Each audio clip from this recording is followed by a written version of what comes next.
آج ہم سے آغاز کرتا ہوں. یزید بیٹھ گئے منصب پر حکمران کے اور پھر سیدنا حسین نے ان کی اس خلافت کو ماننے سے انکار کیا، یہاں تک کہ اپنی جان بھی دے دی.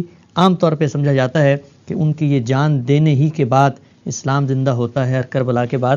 کیا کہتے ہیں اس پورے منظرنامے پہ؟ ایک بنیادی مقدمہ سمجھ لیجیے. ہم جب کوئی ایک فیصلہ کرتے ہیں، خواہ وہ فیصلہ معاشرتی سطح پر کیا جائے، وہ سیاسی سطح پر کیا جائے، یا وہ معیشت کے باب میں کیا جائے، کیونکہ یہ تینوں ابواب ہماری اس دنیوی زندگی کا احاطہ کرتے ہیں، تو فیصلے کے کچھ منطقی نتائج ہوتے ہیں، یعنی اس کی کچھ کرالریز ہوتی ہیں. آپ اس فیصلے کی صحت اور عدم صحت پر بھی گفتگو کر سکتے ہیں، آپ اس فیصلے کو تبدیل کرنے کے لیے بھی جدوجہد کر سکتے ہیں، لیکن جب تک وہ فیصلہ موجود ہے اس کے ان منطقی نتائج کو نکلنے سے آپ نہیں روک سکتے. میں نے جس طرح کہ عرض کیا تھا کہ اگر آپ نے جمہوریت قائم کرنی ہے تو اس کے کچھ لوازم ہیں، بالکل اسی طریقے سے اگر آپ کوئی دوسرا فیصلہ کرتے ہیں تو اس کے کچھ نتائج ہیں. ہم جب جمہوری معاشرت قائم کرتے ہیں، جیسے کہ ہم نے دنیا میں دیکھا ہے کہ قائم کی گئی، تو اس کے ساتھ ہی منطقی طور پر ہم یہ مان لیتے ہیں کہ لوگوں کو اختلاف کا حق حاصل ہے. اختلاف سے مراد سیاسی معاملات میں اختلاف، وہ اپنی رائے دے سکتے ہیں، وہ اس کا اظہار کر سکتے ہیں، وہ لوگوں کو منظم کر سکتے ہیں، وہ سیاسی جماعتیں بنا سکتے ہیں، اور وہ انتخابات میں اپنے آپ کو ریاست اور حکومت کی سربراہی کے لیے پیش کر سکتے ہیں. ٹھیک. یہ جمہوریت کے اصول کو مان لینے کے منطقی نتائج ہیں. اگر آپ یہ کہیں کہ ہم نے جمہوریت کا اصول تو مان لیا ہے لیکن ان میں سے کسی چیز کو ہم ماننے کے لیے تیار نہیں ہیں، تو آپ اصل میں فکر کے تضاد میں بھی مبتلا ہے اور عمل کے تضاد میں بھی مبتلا ہے. درست. اور دنیا میں ہر چیز گوارا کی جا سکتی ہے، تضاد گوارا نہیں کیا جا سکتا. اس وجہ سے جب بھی کوئی فیصلہ کیا جائے تو فیصلے پر گفتگو کریں، فیصلے کی صحت کے کیا دلائل ہیں بیان کریں، اگر کسی کو وہ منظور نہیں ہے تو عدم صحت کے کیا دلائل ہیں وہ بیان کریں. لیکن جب وہ فیصلہ ہو جائے گا تو اس فیصلے کے منطقی نتائج پر بحث نہیں ہوتی. میں ایک فکری سطح پر اس کی مثال دیتا ہوں تاکہ بات کو آگے بڑھایا جا سکے. آپ نے دیکھا ہوگا بہت سے لوگ ہیں وہ بحث یہاں شروع کر دیتے ہیں کہ معجزہ کیسے ہو سکتا ہے، تو میں ہمیشہ سے ان سے کہتا ہوں کہ خدا کیسے ہو سکتا ہے. جب آپ نے یہ مان لیا کہ اس کائنات کا ایک خالق ہے، وہ علی کل شیء قدیر ہے، تو اس کے منطقی نتیجے کے طور پر اس کو ماننے میں مانے کیا ہے؟ یہ تو عقلی تقاضا ہے اس کا کہ اب وہ پروردگار جب چاہے جس طرح چاہے جو قاعدے اصول انہوں نے بنا رکھے ہیں ان کے خلاف کوئی اقدام کر دے. یعنی وہ اب عادت کا پابند کیسے ہو گیا؟ عقلی طور پر آپ اب یہ مطالبہ نہیں کر سکتے. بالکل اسی طریقے سے میں نے جمہوریت کی مثال دی کہ جہاں قائم ہوگی وہاں آپ اب یہ نہیں کہہ سکتے کہ میڈیا پر پابندیاں لگانی ہیں، یہ نہیں کہہ سکتے کہ آپ نے لوگوں کو اظہار رائے سے روکنا ہے، یہ نہیں کہہ سکتے کہ اب آپ نے سیاسی جماعتیں نہیں قائم ہونے دینی، کیونکہ وہ بنائی ہی اس لیے گئی ہے. یعنی جمہوریت یا جمہوریت کا نظم وہ وجود پذیر ہی اس لیے کیا گیا ہے کہ جس طرح میں نے بہت ابتدا میں عرض کیا تھا کہ انسانوں کے اندر جو لوگ قیادت کی صلاحیت لے کے پیدا ہوتے ہیں ان کے لیے ایک چینل قائم کر دیا جائے. یعنی ان میں سے ہر شخص کے لیے اب کھلا میدان ہے، وہ میدان میں آئے گا، وہ اپنی بات کہے گا، وہ لوگوں کو جمع کرے گا، لوگوں کو جمع کرنے کے بعد ایک سیاسی جماعت بنائے گا، سیاسی جماعت کی حیثیت سے جدوجہد کرے گا، اس کے بعد انتخابات کا موقع آئے گا اپنے آپ کو پیش کر دے گا. تو پہلے قدم سے لے کر اس آخری قدم تک ہر چیز کو آپ کو پھر جائز قرار دینا پڑے گا، اس پر آپ پابندی نہیں لگا سکتے. ہمارے ہاں چونکہ ایک نیم جمہوری نیم استبدادی نظام قائم ہے ہمارے ملک میں، تو اس وجہ سے آپ دیکھتے ہیں کہ یہ کشمکش رہتی ہے. یعنی پھر اس کے بعد آپ کبھی میڈیا پر پابندی لگاتے ہیں، کبھی آپ لوگوں کو اظہار رائے سے روکنے کی صحیح کرتے ہیں، کبھی آپ کے لیے سوشل میڈیا ایک مسئلہ بن کر کھڑا ہو جاتا ہے، کبھی آپ سیاسی جماعتوں کو کالعدم قرار دیتے ہیں. ہمارے ملک کی تاریخ میں کئی مرتبہ یہ ہو چکا ہے. اس طرح کی کئی چیزیں آپ کرتے ہیں، لیکن اسی تضاد کے اندر آپ اپنا بھی نقصان کرتے ہیں اور اپنے ملک کا بھی نقصان کرتے ہیں. چنانچہ آپ کو پہلے مرحلے میں یہ فیصلہ کر لینا چاہیے کہ اگر جمہوریت ہے تو پھر اختلاف رائے ہوگا، پھر لوگ اپنے آپ کو منظم کریں گے، پھر وہ اپنی الگ الگ قیادت کے تحت پارٹی بنائیں گے، پھر آپ کو ان کی اس آزادی کو تسلیم کرنا ہوگا. ٹھیک. یہ بنیادی مقدمہ ہے.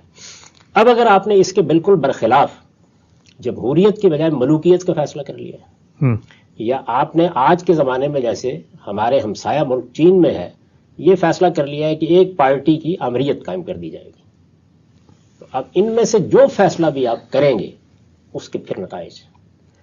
چنانچہ جہاں کہیں استبدادی نظم کو اختیار کیا جائے گا ہمارے ہمسائے میں، ایک اور ہمسائے میں افغانستان میں اب ایک استبدادی حکومت قائم ہو رہی ہے، یعنی مذہبی طبقے کا استبداد قائم ہوگا. اس کے لیے بھی ناگزیر ہے کہ وہ ان میں سے کسی چیز کو اب گوارا نہ کریں. یعنی جب آپ نے یہ طے کر لیا کہ حکومت ایک خاندان میں رہے گی، مصلحت کوئی بھی ہے اس کی، فیصلے کی کوئی بھی بنیاد ہے، آپ اس کے لیے مجبور تھے یا آپ نے اپنی آزادانہ مرضی سے کیا ہے. جب آپ نے یہ فیصلہ کر لیا، جیسے سعودی عرب میں یہ فیصلہ ہو گیا 1 صدی پہلے کہ یہاں ملوکیت قائم ہوگی، تو ملوکیت کا مطلب کیا ہے کہ ایک خاندان کی حکومت کو تسلیم کر لیا گیا ہے. میں اس سے پہلے بھی عرض کر چکا ہوں کہ یہ تسلیم کرنا کیا ہوتا ہے، ڈیفیکٹو تسلیم کرنا. میں یہاں ڈیفیکٹو تسلیم کرنے کی بھی وضاحت کر دوں، اس میں بعض لوگ غلط فہمی پیدا کرتے ہیں.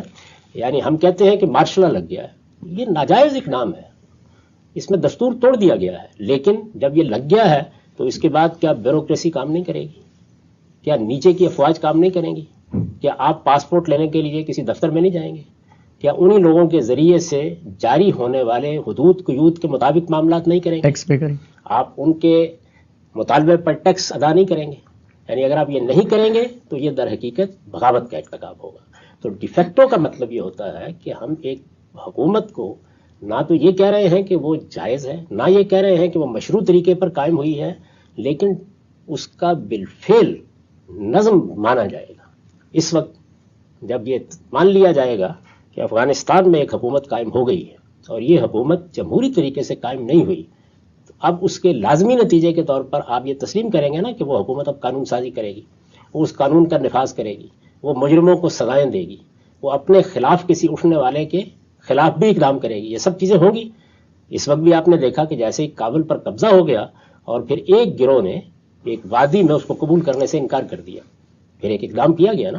تو یہ وہ منطقی نتائج ہیں. یعنی جس وقت آپ کوئی فیصلہ کرتے ہیں تو اس کی پھر کرالریز ہوتی ہیں، اس کے منطقی نتائج ہیں.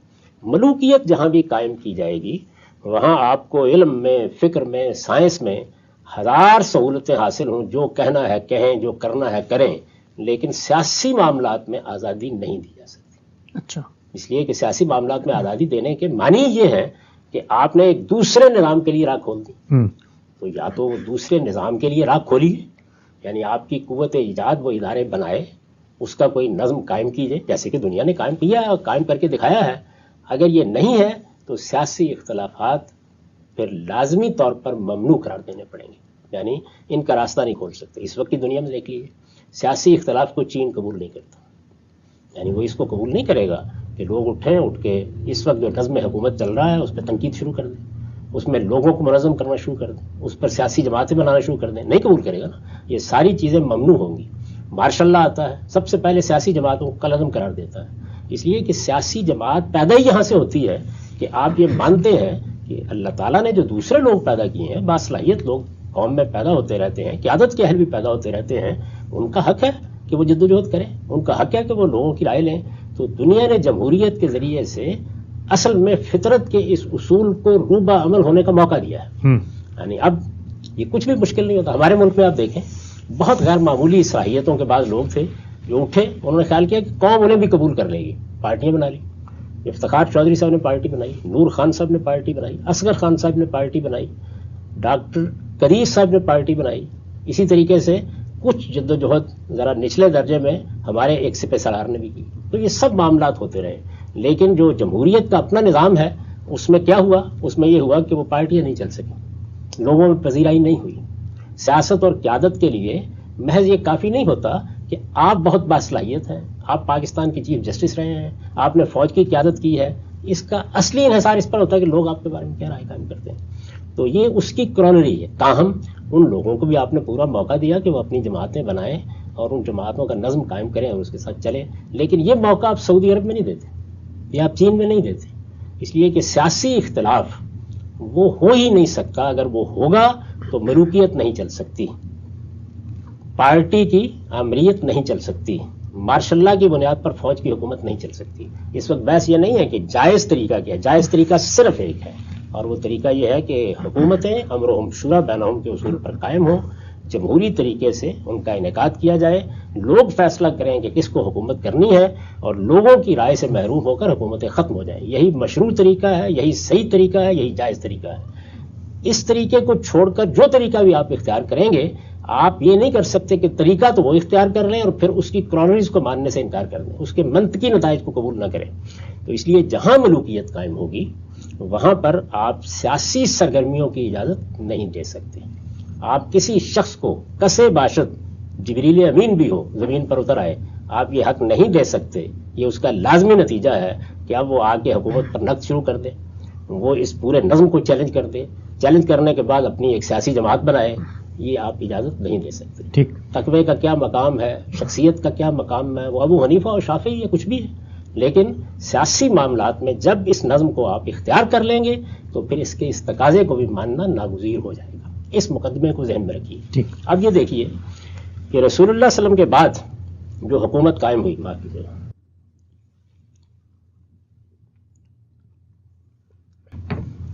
رسول اللہ صلی اللہ علیہ وسلم کے بعد جو حکومت قائم ہوئی، میں نے بہت تفصیل کے ساتھ تجزیہ کر کے بتایا ہے کہ وہ جمہوری اصول پر قائم ہوئی. وہ جب جمہوری اصول پر قائم ہوئی، امرہم شورا بینہم کے اصول پر، تو آپ خلفائے راشدین کے زمانے میں کسی سیاسی اختلاف پر کسی پابندی کا شائبہ بھی نہیں دیکھتے. دیکھیے میں اس کی مثالیں دیتا ہوں. سیدنا صدیق کا لیے ابتدائی فیصلہ کہاں ہوا؟ سقیفہ میں. وہاں انصار اس بات پر اصرار کر رہے تھے کہ اس سے پہلے بھی نظم حکومت میں ان کا حصہ غیر معمولی رہا ہے، اب بھی یہی ہونا چاہیے، بلکہ اقتدار انہی کو ملنا چاہیے. یہ ایک سیاسی اختلاف تھا، انہوں نے کیا یہ سیاسی اختلاف. یہ تجویز بھی وہاں زیر بحث آئی کہ ایک حکمران یا ایک امیر مہاجرین میں سے لے لیا جائے، ایک انصار میں سے لے لیا جائے، جس پر سیدنا عمر نے یہ تبصرہ کیا کہ ایک میان میں دو تلواریں کیسے ہو سکتی ہیں، یعنی یہ تو ہو ہی نہیں سکتا، فطرت کے خلاف ہے، نظم تو ایک ہی جگہ ارتکاز کرے گا. یہ سب بحث ہوئی.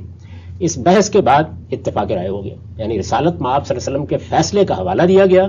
تو انصار فوری طور پر سرفگندہ ہو گئے، لیکن انصار کے لیڈر، انصار کے بڑے رہنما، بڑی غیر معمولی حیثیت تھی ان کی، سیاسی حیثیت تھی، سعد بن عبادہ، انہوں نے اس فیصلے کو قبول نہیں کیا. اچھا. یہاں میں یہ بات واضح کر دوں کہ اس کو آپ کہتے ہیں نا بیعت لینا، تو یہ ایسا نہیں ہے کہ بیعت کوئی ووٹ دینا ہوتا ہے، یہ بھی ایک غلط فہمی ہے، اس کو رفع کریں. ووٹ میں تو آپ رائے دیتے ہیں جس کے نتیجے میں کوئی حکمران بنتا ہے. یہ حکومت کے قیام کے بعد اس سے اطاعت کا عہد ہوتا ہے.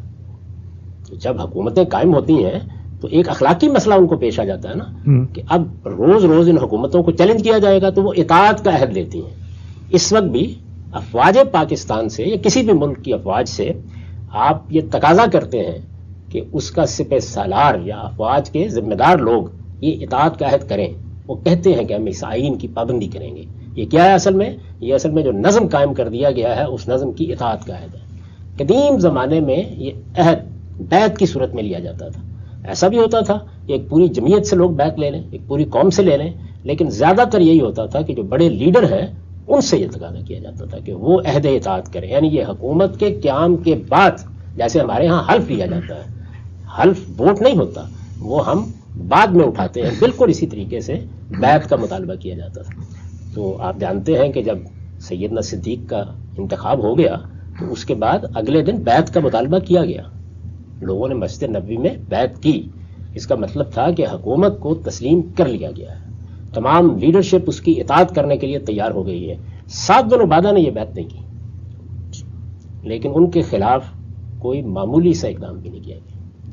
نہیں کی نا بیعت. ترغیب دینا ایک الگ بات ہے، کسی کو توجہ دلانا الگ بات ہے، لیکن کوئی اقدام نہیں کیا گیا. ایک بڑے لیڈر کو وہ جگہ ہی چھوڑ دینی پڑی، لیکن کوئی اقدام نہیں ہوا.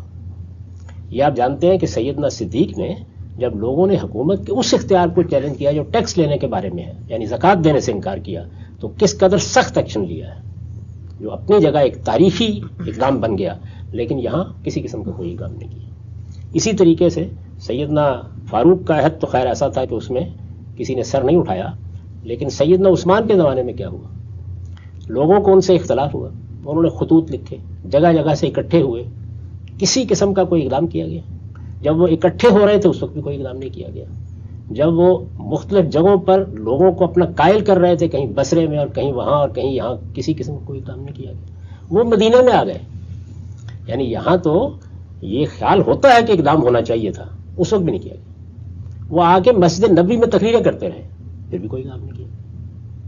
یہاں تک کہ ان ظالموں نے ایک خلیفہ راشد کو شہید کر دیا، سیدنا عثمان قتل کر دیے گئے. اتنا بڑا حادثہ ہو گیا، لیکن وہ اس کے لیے تیار نہیں ہوئے کہ اپنے ساتھ اختلاف رکھنے والوں کو استبدادی قوت کے ساتھ تلوار کے زور پر اپنا مطیع بنائیں.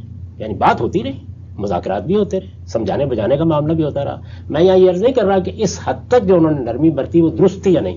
میں یہ عرض کر رہا ہوں کہ جب ایک جمہوری نظم قائم ہو گیا کہ جس کی بنیاد کسی خاندان کے تغلب پر نہیں ہے، جس کی بنیاد استبداد پر نہیں ہے، یہ کسی ایک پارٹی کی حکومت نہیں ہے، اس طریقے سے جمہوری نظم قائم ہوا تو رویہ یہ رہا. سیدنا علی رضی اللہ عنہ، یعنی آپ اندازہ کیجئے کہ ان کی حکومت کے انعقاد ہی کو چیلنج کر دیا گیا.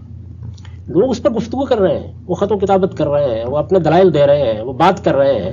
اس وقت تک کوئی اقدام ان کی طرف سے نہیں ہوا جبکہ دوسری طرف سے تلوار نہیں اٹھا لی گئی. یعنی اب جب لشکری نکل آئیں گے تو خواہ وہ جمل میں نکلے، خواہ وہ صفین میں نکلے. اور سب سے بڑی مثال کیا ہے؟ خود خوارج. یعنی وہ لوگ ہیں کہ جنہوں نے بیعت توڑ دی، جنہوں نے عہد اطاعت باندھا اور اس کے بعد انکار کر دیا ہے. ان لوگوں نے اپنی جمعیت کرنا شروع کر دی. ان سے کہا جاتا ہے یہ تو سرے بازار گالیاں دیتے ہیں، یہ نہ صرف یہ کہ غلط رویہ اختیار کیے ہوئے ہیں بلکہ قتل کی دھمکیاں بھی دیتے ہیں. لیکن وہ اصرار کر رہے ہیں جواب میں کہ جب اقدام کریں گے پھر دیکھو. گویا جس وقت آپ ایک جمہوری نظم قائم کرتے ہیں، ان کو جنگ کرنا پڑی بالآخر، لیکن اس وقت کرنا پڑی جب دوسری طرف سے لشکر بن گئے، یعنی جارحیت گویا سامنے کھڑی ہو گئی آگے. تو اس وقت ظاہر ہے کہ ایک حکمران جو اپنے آپ کو جائز حکمران سمجھتا ہے وہ اقدام کرے گا، بغاوت کو ختم کرنے کے لیے اقدام کرے گا. لیکن کسی جگہ پر بھی آپ یہ نہیں کہتے کہ لوگوں کو بات کرنے سے روکا جا رہا ہے، لوگوں کو جمع ہونے سے روکا جا رہا ہے، لوگوں کے راستے میں کوئی رکاوٹ اس طرح کی پیدا کی جا رہی ہے. اس طرح کے تمام معاملات خلافت راشدہ میں آپ پوری تاریخ پڑھ کے دیکھ لیجئے، یہ کوئی انفرادی قصے نہیں ہیں بلکہ بالکل مجمع علیہ تاریخ میں آپ کو کوئی ایسی چیز نہیں ملے گی. اور اگر کوئی اکا دکا واقعہ ہوگا تو وہ بالکل غلط طریقے سے بیان کر دیا گیا ہوگا، ورنہ اصلاً بالکل اسی طریقے کا معاملہ رہا. تو میں یہ اس لیے عرض کر رہا ہوں کہ جمہوری نظم جہاں بھی قائم کیا جائے گا وہاں پر آپ کو اس کے لازمی نتیجے کے طور پر ان سب چیزوں کی آزادی دینی ہوگی. اس میں اقدام اسی وقت کیا جائے گا اور اسی وقت جائز سمجھا جائے گا جب کہ عملاً کوئی شخص تلوار اٹھا لے گا. یعنی پھر وہ اقدام کس اصول پر ہوگا؟ بالکل اسی اصول پر کہ جو حکومت بالفعل قائم ہو جاتی ہے، ڈیفیکٹو قائم ہو جاتی ہے، اس کو بھی قانون کے نفاذ کا اختیار ہوتا ہے. وہ بھی چور کو سزا دے گی، وہ بھی زانی کے پیٹھ پر کوڑے برسائے گی اور اس کو جائز مانا جاتا ہے، اگرچہ حکومت کے اپنے انعقاد پر اعتراض کیا جا رہا ہوتا ہے، یعنی اسے نہیں مانا جا رہا ہوتا. طالبان کی حکومت قائم ہو گئی، میں پہلے دن سے کہہ رہا ہوں کہ یہ اسلام کے بتائے ہوئے طریقے کے مطابق قائم نہیں ہوئی، لیکن جب وہ قائم ہو جائے گی تو قانون بھی بنائے گی اور قانون کا نفاذ بھی کرے گی. ٹھیک. اسی طرح ہمارے یہاں ماشاء اللہ آ جاتا ہے. ظاہر ہے کہ اس کے ناجائز ہونے میں کیا شبہ ہے؟ اس میں کیا شبہ ہے کہ گویا فوج اپنے اس عہد کو توڑ دیتی ہے اور اس طرح ایک بڑے گناہ کا ارتکاب کرتی ہے، بحیثیت ادارہ ارتکاب کرتی ہے. لیکن پھر بھی حکومت جب قائم ہو جاتی ہے، ڈیفیکٹو قائم ہو جاتی ہے، بالفعل قائم ہو جاتی ہے، اندر سے اس کو کوئی مزاحمت پیش نہیں آتی. اندر سے مزاحمت پیش آئے گی تو ظاہر ہے کہ خانہ جنگی شروع ہو جائے گی. لیکن جب وہ اپنا تغلب قائم کر لیتی ہے تو ہم کہتے ہیں کہ بالفعل اب یہ حکومت ہے. پھر جو قانونی معاملات ہیں وہ اس کے بعد ہوتے ہیں اور ان کو مانا جاتا ہے، اس لیے کہ انسان انارکی کو قبول نہیں کر سکتا.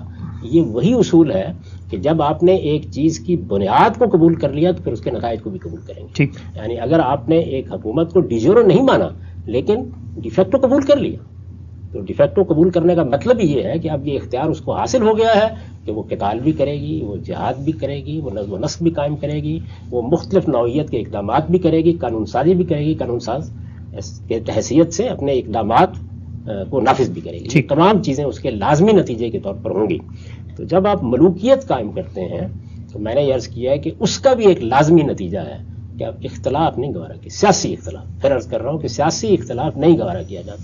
اگر ملوکیت سیاسی اختلاف کو گوارا کرے گی تو اپنے وجود کی نفی کر دے گی، اپنی قبر خود کھود دے گی. تو بحث اس پر تو ہو سکتی ہے کہ اس نظام کو دفن ہونا چاہیے، ملوکیت نہیں ہونی چاہیے، اس کی جگہ پر جمہوریت ہونی چاہیے، پھر بتانا چاہیے کیسے قائم کی جائے. یعنی اس پر بحث ہوگی، اس پر ہم بڑی تفصیل سے گفتگو کر چکے ہیں. لیکن جب وہ قائم ہو جائے گی تو پھر اس کو گوارا نہیں کرے گی، ہر حال میں اس کا استحصال کرے گی. اس میں پھر یہ نہیں دیکھا جاتا کہ آپ کے مقابلے میں کون ہے. تو جب معاویہ رضی اللہ عنہ نے یہ فیصلہ سنا دیا کہ اب ان کے بعد وہ نظام نہیں ہوگا جو خلفائے راشدین نے قائم کیا تھا، اس نظام کے بجائے اب ملوکیت قائم کی جا رہی ہے. یعنی کوئی شخص اس کو اگر جھٹلاتا ہے کہ ملوکیت قائم نہیں ہوئی تو وہ بداحت کی نفی کرتا ہے. یعنی ملوکیت کا فیصلہ ہو گیا. جیسے ہی انہوں نے یہ کہا کہ اب اس خاندان میں خاص طور پر میں اپنے بیٹے کو مقرر کر رہا ہوں, تو ولی عہدی کے اس اعلان نے ملوکیت کی ابتدا کر دی. اس کے بعد میں نے آپ کو بتایا صدیوں تک یہی نظم قائم رہا, اور صدیوں تک یہی ہوتا رہا کہ پھر سیاسی لحاظ سے کسی اختلاف کو گوارا نہیں کیا گیا.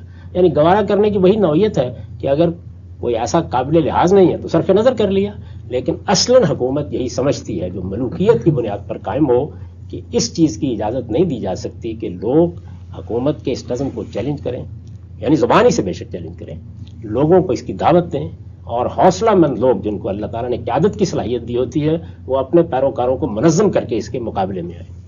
چنانچہ جب ملوکیت کا فیصلہ ہو گیا تو اس کے ساتھ ہی ان لوگوں کے بارے میں بھی توجہ دلا دی گئی جو اس وقت قریش کے ہاں نئی لیڈرشپ کے طور پر سامنے آ گئے تھے. اور آپ کے لیے یہ دلچسپی کی بات ہوگی کہ وہ سارے بھی اصل میں موروثی بنیاد پر ہی سامنے آئے تھے. یعنی مفتی محمود صاحب کے صاحبزادے کون ہیں؟ مولانا فضل الرحمان.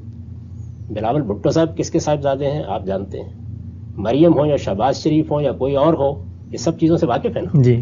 تو موروثی بنیاد پر بھی سامنے آئی. کون لوگ تھے؟ خود قریش کے اندر سے, اس کے مختلف قبائل کے اندر سے. سیدنا صدیق کے بیٹے عبد الرحمن بن ابی بکر, یعنی آپ نام دیکھ لیجیے, جو اس وقت نئی قیادت سامنے آئی ہے. سیدنا عمر کے بیٹے عبداللہ بن عمر, عمر بن عاص کے بیٹے عبداللہ بن عمر. یہ ساری قیادت ہے جو اس وقت کی جتنی بھی ہے. سیدنا زبیر کے بیٹے عبداللہ بن زبیر, اور سیدنا علی کے بیٹے سیدنا حسین. تو اگر آپ غور کر کے دیکھیں تو یہ معلوم ہوگا کہ جو نئی قیادت پیدا ہوئی, یعنی اس سے پہلے صحابہ کرام کا دور تھا, اب یہ صاحبزادے ہیں. تو یہ سب کے سب بھی اسی اصول پر نمایاں ہوئے ہیں جو آپ موروثیت کا اصول مان رہے ہیں. یہ سامنے آ گئے ہیں. اس موقع پر اب حکومت کیا کرے گی؟ وہ ہر حال میں اختلاف کو پیدا ہونے اور سامنے آنے سے روکے گی, اور یہ باصلاحیت غیر معمولی طور پر قیادت رکھنے والے لوگ ہیں. یہ کیا کریں گے, اس پر آگے گفتگو کریں. سر اس پر آگے گفتگو کریں گے. ہمارا وقت یہاں پہ ختم ہوتا ہے. بہت کچھ آپ نے آج فرمایا ہے, میں چاہوں گا اس کی توضیح مزید ہو. ایک سسٹم جب بن جاتا ہے تو پھر اس کے ناگزیر تقاضے کیا ہیں, لیکن تقاضوں میں اگر سامنے کوئی نواسہ رسول کی حیثیت سے کھڑا ہو تو کیا اس کے ساتھ بھی یہی کچھ ہوگا جو کچھ ہوا؟ اور ایک اہم نازک سوال جب بات کھلی ہے تو میں چاہوں گا کہ اس پہ بھی اب بات ہو ہی جائے کہ جو فریق سامنے کھڑا ہے کیا وہ بھی خلفائے راشدین کی طرز پہ جمہوریت کی دعوت دے رہا ہے؟ اس کا اپنا فلسفہ اور نقطہ نظر کیا ہے؟ اس پر بھی انشاءاللہ بات کریں گے. وقت یہاں پہ ختم ہوتا ہے. دوبارہ حاضر خدمت ہوں گے. اب تک آپ کے وقت کا بہت شکریہ. 3 سوالات زیر بحث ہے. چوتھے پر ایک تمہیدی گفتگو ہوئی. آپ نے فرمایا کہ جب بھی کوئی نظام بنتا ہے جائز ناجائز سے قطع نظر کچھ نتائج ہیں جو پھر مرتب ہوتے ہیں. بات واضح ہوئی. چاہتا ہوں بات کو وہیں سے آگے بڑھائیں. جو چیز تھی وہ کیسے آگے بڑھی اور کیسے اس سانحے تک پہنچی کہ جہاں پر سیدنا حسین کو پھر اپنی جان دینی پڑی؟ میں نے عرض کیا تھا کہ حکومت امرهم شورا بینہم کے طریقے پر قائم ہو, ملوکیت کے اصول پر حکومت کا نظم استوار کر دیا جائے, مارشلہ لگا دیا جائے. جائز اور ناجائز کی بحث حکومت کے قائم ہونے کے طریقے تک محدود ہوتی ہے. جب وہ قائم ہو جاتی ہے تو اس کے بعد وہ قانون کا نفاذ کرتی ہے. اس پر بہت تفصیل سے میں نے بات کی تھی. اس وقت ہم یہ بحث کر رہے ہیں کہ افغانستان میں طالبان کی حکومت اللہ تعالیٰ کے بتائے ہوئے طریقے کے مطابق قائم نہیں ہوئی, امرهم شورا بینہم کے اصول پر قائم نہیں ہوئی, بلکہ بندوق کے زور پر قائم ہوئی ہے. جب بھی اس طرح کی کوئی حکومت قائم ہو جائے گی تو یہ اس کی ذمہ داری ہے کہ وہ قانون کا نفاذ کرے, اور اس کے لازمی نتیجے کے طور پر اس کا یہ حق بھی مان لیا جاتا ہے.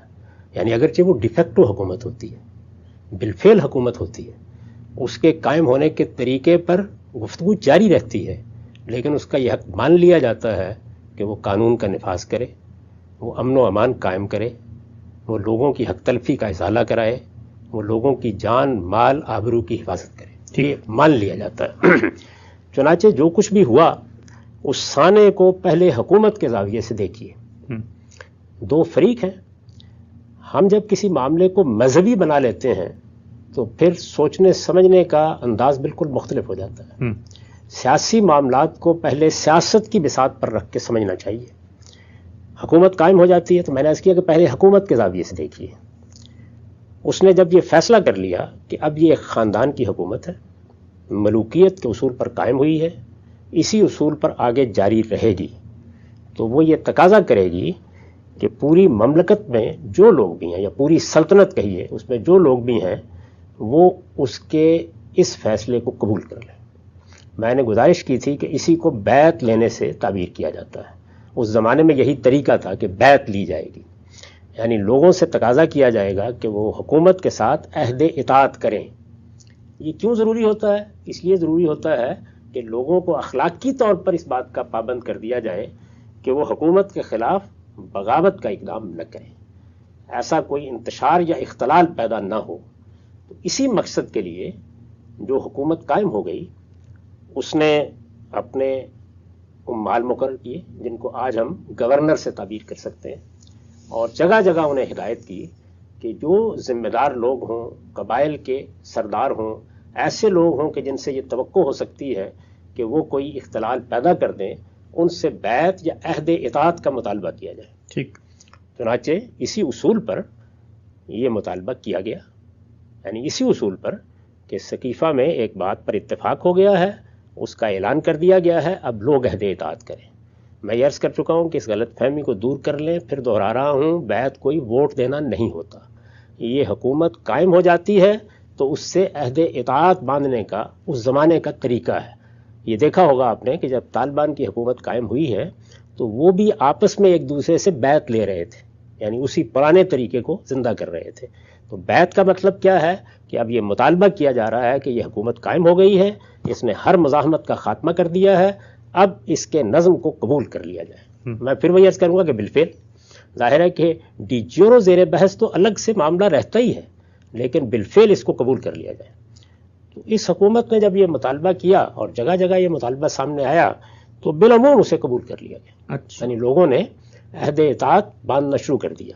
بلکہ جو بڑی شخصیات تھیں، میں نے عرض کیا تھا کہ وہ بھی اصل میں اسی موروثی تصور سے پیدا ہو گئی تھی.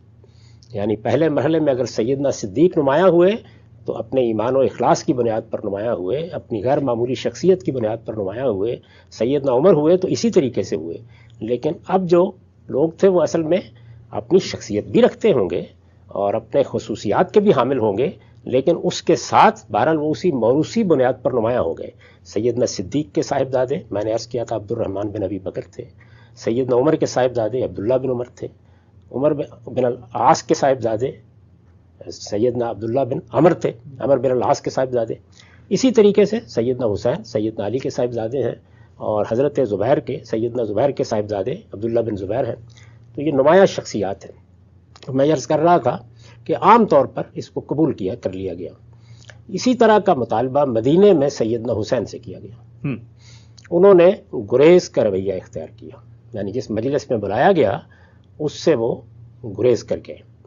جب انہوں نے گریز کا فیصلہ کیا تو اس کا مطلب یہ ہے کہ وہ یہ کہہ رہے ہیں کہ وہ اس حکومت کو، اس کے اس فیصلے کو، اس نے جو ملوکیت کا نظم قائم کر دیا ہے، اس کو تسلیم نہیں کرتے یا تسلیم کرنا نہیں چاہتے. جب انہوں نے گریز کا طریقہ اختیار کیا ہے تو اس کا لازمی نتیجہ کیا ہوگا کہ حکومت متنبع ہو جائے گی. جس طریقے سے آپ آج کے زمانے میں اگر چیزوں کو دیکھیں تو بالکل ایسے ہی ہوگا. یعنی اگر پتہ چلتا ہے کہ کسی علاقے کے لوگ یا کوئی بڑی شخصیت نظم حکومت کو قبول کرنے کے لیے تیار نہیں ہے تو پھر آپ کی انٹیلیجنس ایجنسیاں، آپ کی سیکیورٹی کی ایجنسیاں، آپ کے مختلف ادارے وہ متنبع ہو جاتے ہیں، الرٹ ہو جاتے ہیں کہ کیا معاملہ ہو رہا ہے. اسی اثناء میں یہ معلوم ہوا کہ اصل منزل وہ گریز کر کے نکل گئے ہیں، لیکن اصل منزل غالباً کوفہ ہے. اچھا. کوفے کے منزل ہونے کے پیچھے بہت سے محرکات تھے. وہ سیدنا علی کے زمانے میں دارالحکومت رہا تھا. سیدنا علی کے بہت سے وفادار ساتھی وہاں موجود رہے تھے. ایک بڑی تعداد خود اسی خاندان کے ساتھ، اسی کے اکابر کے ساتھ غیر معمولی محبت رکھتی تھی. میں نے یہ عرض کیا تھا کہ اس وقت تو صورتحال یہ بن گئی تھی خانہ جنگی کے زمانے میں کہ لوگ یا شیعان علی تھے یا شیعان معاویہ تھے. یہی تعبیر آپ دیکھیں گے کہ تاریخ میں اختیار کی جاتی ہے. تو اس صورتحال میں سیدنا حسین کے گریز کے بعد حکومت کی ساری توجہ اسی شہر کی جانب ہوئی. پھر آہستہ آہستہ یہ خبریں بھی ملیں کہ مسلم بن عقیل وہاں پہنچ گئے، یعنی سیدنا حسین کے امزاد ہیں، اور لوگ ان کے ساتھ عہد کر رہے ہیں اور کچھ بغاوت کسی صورتحال پیدا ہو رہی ہے. تو حکومت نے وہی فیصلہ کیا جو حکومتیں بالعموم کرتی ہیں، اور وہ یہ کہ یہ اندازہ ہو گیا کہ اس وقت جو عامل ہیں کوفے کے یا گورنر ہیں وہ بڑی نرمی کے ساتھ کام لے رہے ہیں، تو ایک ذرا سخت طبیعت کے آدمی کو جس کے انتظام پر حکومت بھروسہ کرتی تھی بھیج دیا گیا، اور انہوں نے جا کے وہاں پر وہی سختی برتی جو ایسے موقعوں پر خاص طور پہ ملوکیت جیسے نظم میں متوقع ہوتی ہے۔ میں یہ عرض کر چکا ہوں کہ جب امرہم شورا بینہم کی بنیاد پر کوئی نظام قائم ہوتا ہے یا کوئی جمہوری حکومت قائم ہوتی ہے تو وہاں بہت سی چیزیں گوارا کی جاتی ہیں، بلکہ بہت سی چیزیں اس کے لوازم کی حیثیت رکھتی ہیں۔ لوگ اختلاف بھی کریں گے، لوگ حکومت پر تنقید بھی کریں گے، لوگ لوگوں کو منظم بھی کریں گے، وہ انہیں حکومت کے خلاف جدوجہد کی دعوت بھی دیں گے۔ آج کے زمانے ہم دیکھتے ہیں کہ مظاہرے بھی ہو جاتے ہیں، لوگ احتجاج بھی کرتے ہیں، یہ سب چیزیں ہو جاتی ہیں، لیکن ملوکیت ان میں سے کسی چیز کو کبھی گوارا کرنے کے لیے تیار نہیں ہوتی۔ یہ آپ نے ابھی دیکھا ہے، حال کا واقعہ ہے کہ ہمارے ہاں جو پچھلی 1 صدی سے سعودی عرب میں ملوکیت قائم ہے، اس نے ایک صحافی کے ساتھ کیا معاملہ کیا، یعنی اس نے کوئی بغاوت نہیں کر دی تھی۔ اسی طریقے سے اگر آپ دیکھیں تو ہمارے ہاں مختلف حکومتیں قائم ہوتی رہی ہیں، یعنی وہ حکومتیں بھی جن کو آپ کچھ نیم جمہوری حکومتیں کہہ سکتے ہیں، جیسے کہ اس وقت بھی ایک حکومت قائم ہے، اور براہ راست افواج بھی حکومت کرتی ہیں۔ ہر دور میں یہ حساسیت پیدا ہوتی ہے، لیکن ملوکیت جیسے معاشروں میں اور زیادہ پیدا ہو جاتی ہے۔ تو جب یہ اندازہ ہو گیا کہ یہاں کچھ اس طرح کی صورت پیدا ہو رہی ہے تو پھر سخت اقدامات کیے گئے، اور ان سخت اقدامات کے بعد شہر پر بڑی حد تک کنٹرول مکمل کر لیا گیا۔ اچھا، جب شہر پر کنٹرول مکمل ہو گیا تو اب سیدنا حسین تو اپنا سفر شروع کر چکے تھے۔ انہوں نے مدینے سے مکے تک سفر کیا، مکے کے بعد حجی کے ایام میں وہ کوفے کی طرف روانہ ہو گئے۔ اب ظاہر ہے کہ حکومت جس جگہ سے معاملات کو دیکھ رہی ہے وہ یہ ہے کہ ایک بڑی شخصیت ہے، اس بڑی شخصیت نے اطاعت سے انکار کر دیا ہے، حکومت کے نظم کو قبول کرنے کے لیے وہ تیار نہیں ہوئے، اور اب یہاں پر بھی ان کے کچھ لوگ، بلکہ بڑی تعداد میں ان کے لوگ موجود ہیں، ہم نے شہر پر کنٹرول حاصل کر لیا ہے، وہ اگر تشریف لے آئیں گے اور شہر میں داخل ہو جائیں گے تو اس سے بڑا اختلال، بڑا انتشار پیدا ہو جائے گا، اس سے تو بغاوت کی صورت پیدا ہو جائے گی۔ تو اس نے اس ساری صورتحال کو روکنے کی کوشش کی، چنانچہ آگے ہی دستہ بھیج دیا گیا، ان کو روکنے کی صحیح کی گئی، اور پھر جب روکنے کی صحیح کی گئی تو ظاہر ہے کہ بات بڑھتی چلی گئی، یہاں تک کہ وہ سانحہ پیش آ گیا جس سانحے پر ہم سب کا دل زخمی ہوتا ہے، وہ سانحہ پیش آ گیا۔ میں ابھی اس پر تبصرہ نہیں کر رہا کہ صورت کیا پیدا ہوئی، صرف یہ بتانا چاہتا ہوں کہ حکومت کے زاویے سے اگر معاملے کو آپ دیکھیں تو وہ اس کو کس طرح کہے گی، کس طرح لے گی، کس زاویے سے معاملات کو سامنے لائے گی۔ وہ یہی کہے گی کہ یہ نظم قائم ہو چکا ہے، اس نظم کو اب کسی شخص کو اختلال میں مبتلا نہیں کرنا چاہیے۔ اب یہاں پر ہر شخص کا کام یہی ہے کہ وہ اس نظم کی اطاعت کرے، اور اگر کسی جگہ ہم محسوس کریں گے کہ اطاعت سے انکار کیا جا رہا ہے یا لوگوں کو ترغیب دی جا رہی ہے کہ وہ انکار کریں، یا کوئی اس طرح کی صورت ہو رہی ہے کہ جس میں بغاوت کے آثار نظر آتے ہیں، تو حکومت سخت ترین اقدام کر کے اس کا خاتمہ کر دے گی۔ یہ میں حکومت کے زاویے سے بات کر رہا ہوں۔ چنانچہ آپ یہ دیکھیے کہ جب ہم تاریخ پڑھتے ہیں تو ایسا تو نہیں کہ یہ ایک ملوکیت تھی جو قائم ہوئی، بنو امیہ کی یہ ملوکیت اس کے بعد کم و بیشی 1 صدی تک قائم رہی، اس کے بعد بنو عباس اس کے خلاف اٹھے اور انہوں نے بھی کوئی جمہوری نظام قائم نہیں کیا، ملوکیت ہی قائم کی۔ سلطان محمد فاتح، جن کو اب ہم اپنے ہیرو کی حیثیت سے پیش کرتے ہیں، انہوں نے جب سلطنت قائم کی تو وہ بھی ملوکیتی کے اصول پر قائم ہوئی۔ ان تمام حکومتوں اور ان تمام سلطنتوں کی تاریخ پڑھ لیجئے، اس میں ایک نہیں دسیوں ایسے واقعات ہوں گے کہ حکومت یہی کارروائی کر رہی ہے۔ اچھا، یعنی یہ اطلاع ملتی ہے کہ فلاں جگہ پر لوگ جمع ہو رہے ہیں، یہ اطلاع ملتی ہے کہ فلاں شخصیت نے اپنے گرد کچھ لوگوں کو جمع کر لیا ہے اور اب وہ فلاں شہر سے فلاں شہر کی طرف جا رہے ہیں، یہ اطلاع ملتی ہے کہ فلاں قصبے میں بعض لوگوں نے کچھ بغاوت کی تیاریاں شروع کر دی ہیں۔ تو اس طرح کے تمام معاملات میں حکومت یہی اقدام کرتی ہے، یعنی وہ یہ دیکھتی ہے کہ اچھا معاملہ کہاں سے بگاڑ کا شکار ہو رہا ہے، وہ لوگوں کو بھیجتی ہے وہاں۔ اگر کوئی گورنر ہے یا عامل ہے جس کے بارے میں یہ خیال ہوتا ہے کہ وہ نظم و نسق کو قائم نہیں رکھ سکے گا تو کسی سخت آدمی کو بھیج دیا جاتا ہے۔ آپ غور کر کے دیکھیں تو ہم اس وقت کی حکومتوں میں بھی بالکل یہی طریقہ اختیار کرتے ہیں، یعنی کسی جگہ بھی آپ کو اس کا استثناء نہیں ملے گا۔ چنانچہ تھوڑی دیر کے لیے یہ بات الگ کر کے رکھ لیجئے کہ مقابل میں کون شخصیت ہے، تو اگر خالص حکومت کے زاویے سے دیکھیے تو وہ کیا کر رہی ہے، وہ اصل میں ایک متوقع بغاوت، ایسی بغاوت جس کا اندیشہ ہے، وہ اس کو روکنے کی صحیح کر رہی ہے۔ اور وہ روکنے میں بظاہر کامیاب ہو جاتی. اس میں جو بدقسمتی ہے اس پر میں بعد میں گفتگو کروں گا کہ اس بدقسمتی کا یہ پہلو اپنی جگہ بڑا سنگین ہے کہ خون ریزی کی نوبت آ گئی، لیکن بہرحال حکومت اس میں کامیاب ہو جاتی ہے. اگر یہ معاملہ سیدنا حسین جیسی شخصیت کا نہ ہوتا، اگر یہ معاملہ سیدنا حسین جیسی شخصیت کا نہ ہوتا تو آپ اس کو تاریخ میں کس طرح پڑھتے؟ اسی طرح پڑھتے جس طرح کہ ہم بنو امیہ کے زمانے میں کوئی 260 کے قریب اسی طرح کی کوششوں کے بارے میں پڑھتے ہیں. اچھا، کہ فلاں مقام پر یہ معاملہ ہوا، اس کے بعد حکومت نے فلاں آدمی کو بھیجا، فلاں قصبے میں یہ معاملہ ہوا، فلاں جگہ لوگ اکٹھے ہو گئے اور حکومت بغاوت فروخت کرنے میں کامیاب ہو گئی. اس زمانے میں یہی ہوتا ہے. آپ اپنی حکومت میں دیکھیے کہ بلوچستان میں کیا صورتحال رہی ہے. آپ یہ دیکھیے کہ ہمارے ہاں وزیرستان میں کیا صورتحال پیدا ہو گئی تھی. یعنی جن لوگوں نے وہاں قبضہ کر لیا تھا، ان کی سیرت کیا تھی، ان کا کردار کیا تھا، ان کے جذبات کیا تھے، وہ کس طرح کے مذہبی جذبات سے سرشار تھے، اپنی جانیں ہتھیلی پر رکھ کر نکلے ہوئے تھے. لیکن حکومت کے زاویہ نظر سے وہ کیا کر رہے تھے؟ وہ حکومت کے نظم کو چیلنج کر رہے تھے. اب وہ حکومت پرویز مشرف صاحب کی ہو یا ان کے بعد نواز شریف صاحب کی ہو، سب کے سب اپنے اس حق کو استعمال کر رہے تھے کہ اس بغاوت کا کلا کما کرنا ہے. اس میں بھی ظاہر جانے جا رہی تھی، اس میں بھی بڑے حادثے ہو رہے تھے، اس میں بھی ایسے لوگ بعض مقتول ہوئے جن کے بارے میں آپ قسم کھا سکتے ہیں کہ وہ اپنے دین کے ساتھ محبت، اپنے اخلاص، نماز روزے کی پابندی، اپنی دینی حمیت، ان تمام پہلوؤں سے مثالی لوگ تھے. میں بعض لوگوں کو جانتا ہوں کہ جو اس پہ مارے گئے، لیکن حکومت کے زاویے سے دیکھیے تو اس نے ایک بغاوت کو فروغ کر دیا. اور یہ چیز آپ تاریخ میں بار بار پڑھتے ہیں، بار بار پڑھتے ہیں. اس وقت یہ زیر بحث نہیں ہے کہ حکومت نے جو کیا وہ درست ہے یا غلط. میں یہ بتا رہا ہوں کہ ہر حکومت جب قائم ہو جاتی ہے تو وہ اپنے خلاف اٹھنے والے لوگوں کے ساتھ یہی معاملہ کرتی ہے، اور یہ معاملہ تاریخ میں بار بار ہوا ہے. آج ہم جمہوری معاشروں میں بعض چیزوں پر اصرار کرتے ہیں. اب قانون کی حکمرانی قائم ہو گئی ہے تو ہم کہتے ہیں کہ فلاں معاملہ ہوا ہے، دیکھیے جرم کی نوعیت کیا ہے، عدالت میں لائیے، فلاں مسئلے کو پیش کیجیے.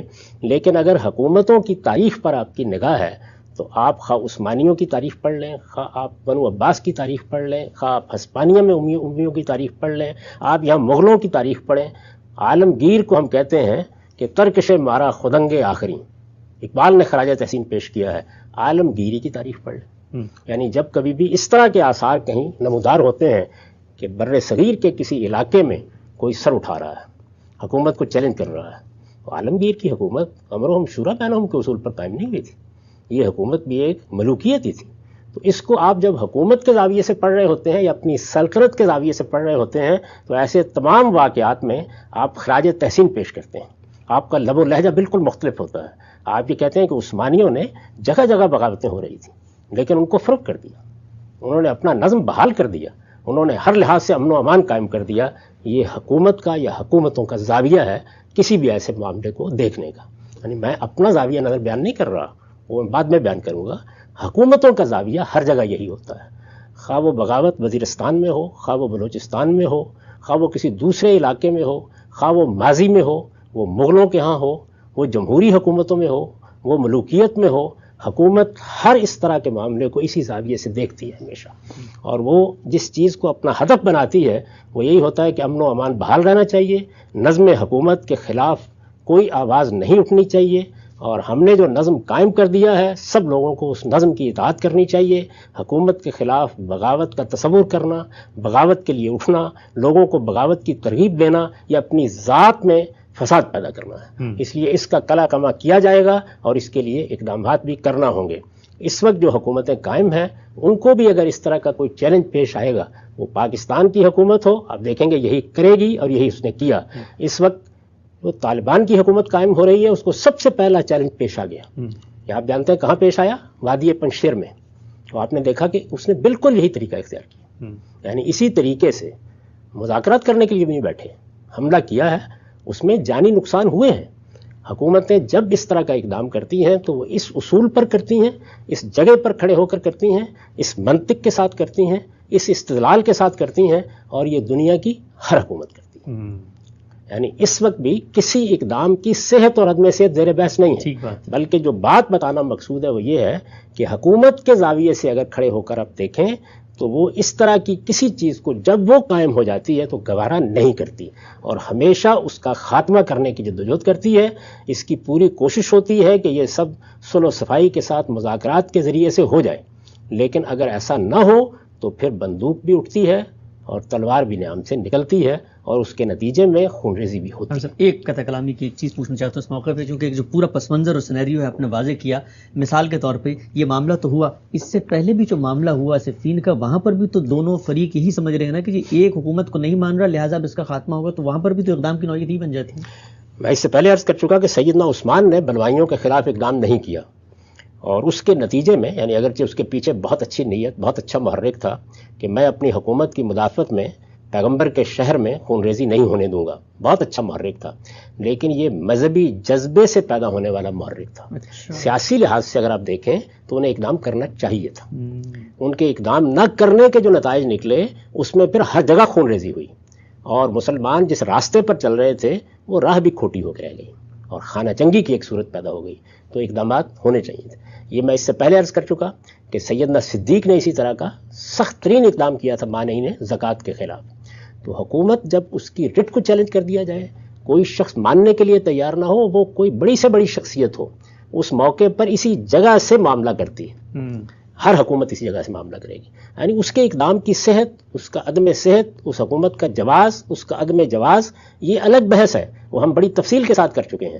لیکن حکومت وہ جمہوری اصول پر قائم ہو، وہ ملوکیت کے طریقے پر قائم ہو، وہ کوئی مارشل لا کی حکومت ہو، جس وقت وہ نظم کو سنبھال لیتی ہے اسی طرح کے اقدامات کرتی ہے. یہ ہے حکومت کا زاویہ نظر. اگر آپ اس لحاظ سے دیکھیں تو انہوں نے یہ کہا ہوگا کہ جو سب سے زیادہ بڑی مزاحمت ہو سکتی تھی ہم نے اس کا خاتمہ کر دیا اور اس طریقے سے نظم و نسق بحال کر دیا ہے. اب حکومت اپنے طریقے کے اوپر لوگوں کے جان و مال کی حفاظت کی ذمہ داری لے سکتی ہے. وہ اس جگہ سے دیکھیں گے، ایسے بیان کریں گے. اور میں نے یہ عرض کیا ہے کہ جس وقت ہم اپنی سلطنتوں کی کارگزاری بیان کرتے ہیں، ہمارے مورخین لکھ رہے ہوتے ہیں تو وہ بھی اس طرح کی جتنے اقدامات ہیں سب کو ایسے بیان کرتے ہیں، اسی طریقے سے بیان کریں گے. یہ تو حکومت کا معاملہ ہوا. اب ذرا دوسری جانب آ جائیے، اور وہ یہ ہے کہ سیدنا حسین نے جو اقدام کیا اس میں کیا کسی پہلو سے بھی کوئی غلطی ہے؟ یعنی کوئی ایسا اقدام ہے ان کا کہ جس اقدام کے جواب میں یہ صورتحال پیدا ہو جانی چاہیے تھی؟ تو میں آپ سے عرض کرتا ہوں کہ ایک ایک جگہ کا جائزہ لیجیے. یہ حکومت امرہم شورا بینہم کے طریقے پر قائم نہیں ہوئی تھی. ہر شخص کا حق تھا کہ وہ اس کو مانے یا نہ مانے. اگر صحابہ کرام نے یا دوسرے لوگوں نے یا اس وقت کی قیادت نے یا جو نئی قیادت پیدا ہوئی تھی اس نے اس کو مان لیا تو اس میں بھی کوئی حرج کی بات نہیں تھی. میں پہلے عرض کر چکا ہوں کہ بعض اوقات ایسی حکومت کہ جو کسی لحاظ سے بھی کسی صحیح طریقے سے قائم نہیں ہوئی ہوتی، اس کو بھی اس اصول پر بالفعل ماننا پڑتا ہے کہ اس کے نتیجے میں خانہ جنگی پیدا ہو جائے گی. مان لیا اگر کوئی شخص، کوئی حوصلہ مند شخصیت یہ فیصلہ کرتی ہے کہ میں نہیں مان رہا تو اس پہ کوئی اعتراض نہیں کیا جا سکتا. اچھا، سیدنا حسین نے اگر بیعت سے گریز کیا تو یہ کوئی جرم نہیں تھا. یعنی دیکھیے حکومت کا زاویہ وہی ہوگا ہر جگہ، لیکن اگر مثال کے طور پر کسی جگہ میں آپ اس نتیجے پر پہنچ جاتے ہیں کہ یہاں ایک ایسا فساد برپا ہو گیا ہے جس سے آگے تاریخ میں بھی خرابی کی بنیاد پڑ جائے گی. میں مثال دے رہا ہوں، یا اس وقت جو حکومت ہے اس حکومت کے بعض کارناموں کو میں ایک جرم تصور کرتا ہوں یا میں اس حکومت سے اختلاف رکھتا ہوں، میں اس کی پالیسیوں کو غلط سمجھتا ہوں، تو اگر تو وہ امرہم شورا بینہم کے اصول پر قائم ہوئی ہے تو پھر تو مجھ کو کوئی حق نہیں ہے کہ میں اس کی اطاعت سے انکار کروں، کیونکہ پھر میں در حقیقت مسلمانوں کے فیصلے سے انکار کر رہا ہوں. اس پر رسالت مآب صلی اللہ علیہ وسلم نے بھی تنبیہ فرمائی ہے اور یہ کہا ہے کہ اگر کوئی شخص کسی ایسی حکومت کے خلاف بغاوت کرنے کے لیے اٹھ کھڑا ہوتا ہے جس پر لوگ متفق ہو چکے ہوئے ہیں تو پھر وہ اپنے آپ کو قتل کے لیے پیش کرتا ہے. لیکن اگر ایک حکومت ملوکیت کے طریقے پر قائم ہوئی ہے، اگر ایک ماشاء اللہ کی حکومت ہے تو لوگوں نے مان لیا، اچھی بات ہے، ان کا بھی یہ حق تھا. لیکن اگر کوئی شخص ماننے کے لیے تیار نہیں ہوتا، کوئی بلند حوصلہ آدمی یہ کہتا ہے کہ میں اسے قبول نہیں کرتا، تو اس پر بھی کوئی اعتراض نہیں کیا جا سکتا. اچھا، جب انہوں نے قبول نہیں کیا تو کیا وہاں کھڑے ہو کر یعنی مدینے میں لوگوں کو بغاوت کی ترغیب دی؟ کیا کوئی لشکر تیار کیا؟ کیا وہ وہاں پر کوئی انتشار پیدا کرنے کے لیے اٹھے؟ آپ تاریخ کو پڑھ لیجئے، انہوں نے اس طرح کا کوئی اقدام نہیں کیا. وہ خاموشی کے ساتھ نکلے اور مکہ آ گئے. مکہ آنے کے بعد وہاں حج کا موقع تھا، کیا وہاں انہوں نے کوئی انتشار پیدا کیا، کوئی اختلال پیدا کیا؟ کیا لوگوں کا ایک لشکر بنانے کی صحیح کی؟ کیا کچھ لوگ اکٹھے کر لیے؟ آخر اس سے پہلے جمل میں، صفین میں یہ سب کچھ ہو چکا تھا، ان میں سے کسی نوعیت کا کوئی اقدام انہوں نے کیا؟ آپ دیکھ لیجئے، ایسا ہرگز نہیں ہوا۔ وہ اپنے خاندان کے لوگوں کے ساتھ کوفے کا عزم کر کے گھر سے نکلے، یعنی اپنے خاندان کے ساتھ سلطنت کے کسی حصے میں آپ منتقل ہونا چاہتے ہیں، یہ کوئی عیب کی بات ہے، کوئی قابل اعتراض بات ہے؟ اس کو کوئی جرم سمجھنا چاہیے؟ کسی کو حق ہے کہ اس کے خلاف کوئی اقدام کرے؟ ایک ایک اسٹیپ کا جائزہ لیتے چلے جائیں۔ اچھا، ایک شخص جس کے صرف خاندان کے لوگ اس کے ساتھ ہیں، یعنی 70-72 افراد ہیں، کوئی لشکر نہیں ہے، کوئی بغاوت نہیں کر دی گئی، کوئی نظم و نسق کو چیلنج نہیں کر دیا گیا، کوئی فساد نہیں برپا کر دیا گیا، وہ ایک شہر سے دوسرے شہر میں منتقل ہو رہا ہے۔ تھوڑی دیر کے لیے آپ مان لیجئے کہ اس کے پیش نظر کوئی منصوبہ ہے، تو پیش نظر منصوبے کی بنیاد پر آپ اقدام کر سکتے ہیں اس کے خلاف؟ یعنی وہ منصوبہ جب سامنے آئے گا پھر دیکھا جائے گا کیا ہے۔ ایک دوسرے شہر میں اگر ایک بڑی شخصیت یہ محسوس کرتی ہے کہ لوگ اس کی حمایت میں کھڑے ہو سکتے ہیں، یا وہ وہاں جا کے اپنے لوگوں کے ساتھ کوئی مشورہ کرنا چاہتے ہیں، یا وہاں رہ کر حالات کا جائزہ لینا چاہتے ہیں، تو ایک ہی سلطنت میں اس کے ایک شہر سے دوسرے شہر میں منتقل ہونا، اپنے اہل و عیال کے ساتھ منتقل ہونا، یہ کس لحاظ سے کوئی جرم بن جائے گا؟ اس وقت میں بات کو یہیں چھوڑ رہا ہوں، اس کے بعد پھر تفصیل سے اس پر گفتگو کریں گے کہ اس پہ جو اقدامات کیے گئے ان کی اخلاقی حیثیت کیا ہے، ان کی دینی حیثیت کیا ہے، ان پر کس زاویے سے کوئی نقد کیا جا سکتا ہے۔ ہم امت کے اندر جاری ایک بہت ہی مارکت العرا، بڑا مشکل تاریخی مسئلہ، جس کی بنیاد پہ ہم دیکھتے ہیں باہم دست و گریباں ہیں مسلمان، تذلیل تفسیق کی ایک بات کی جاتی ہے، اور کہا ہی جاتا ہے کہ حق اور باطل کا معرکہ ہے اور جنگ ہے۔ ہم آپ سے سمجھنے کی کوشش کر رہے ہیں، آپ کا نقطہ نظر، آپ کا زاویہ فکر، اور اب تک جو بات سمجھ میں آئی ہے وہ یہی ہے کہ نیت اور محرکات میں اترے بغیر سیاسی معاملات کو اسی عہد کی ڈائنامکس میں رکھ کے اگر سمجھا جائے اور فریقین کی جانب کھڑے ہوا جائے تو ان کا موقف سمجھنے میں مدد مل سکتی ہے۔ 3 سوالات زیر بحث آئے، چوتھے سوال کے بارے میں ہم نے آغاز کر دیا تھا۔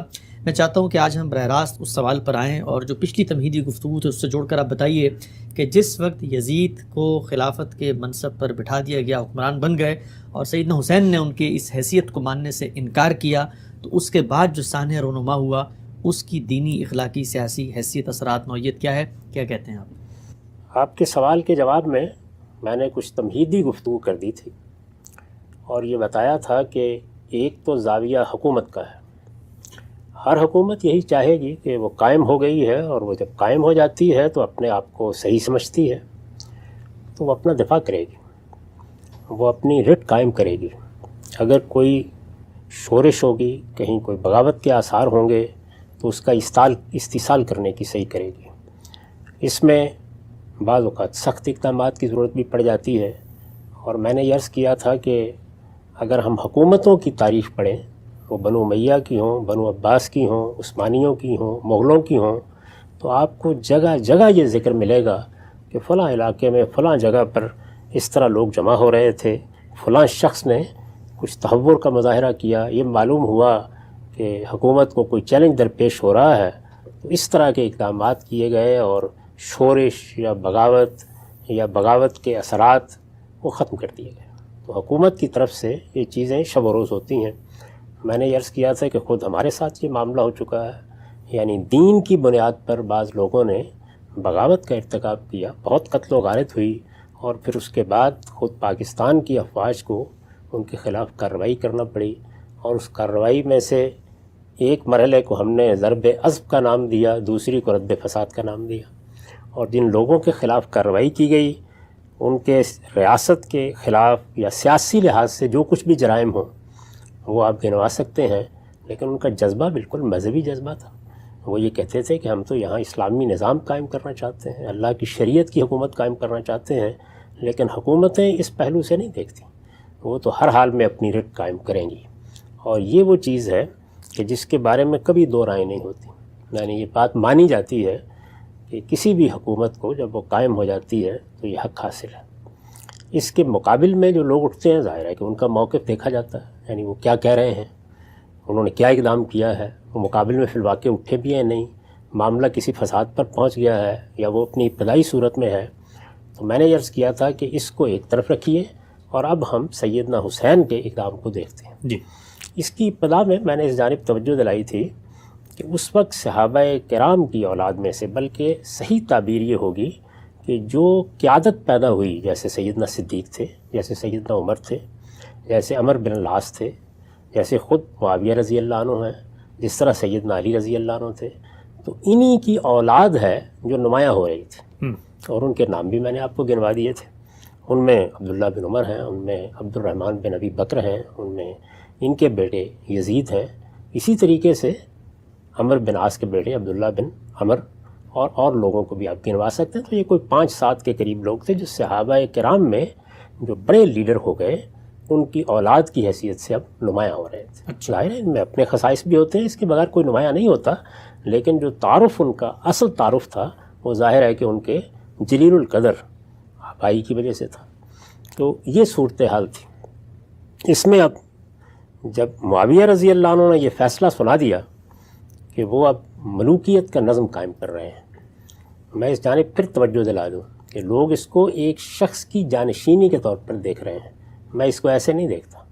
وہ ایک بڑا فیصلہ کر رہے تھے، یعنی اس سے پہلے جو نظم قائم کیا گیا تھا وہ اپنی اساس میں ایک جمہوری نظم تھا، وہ امرہم شورا بینہم کے اصول پر قائم ہوا تھا، اور اب انہوں نے یہ فیصلہ کیا کہ مسلمانوں کی جو سلطنت قائم ہو گئی ہے اس وقت، بہت بڑی سلطنت، اس کا نظم اس طریقے پر نہیں چلایا جا سکتا، اس لیے اب ملوکیت کے دنیا میں پہلے سے رائج طریقے ہی کو اختیار کرنا پڑے گا۔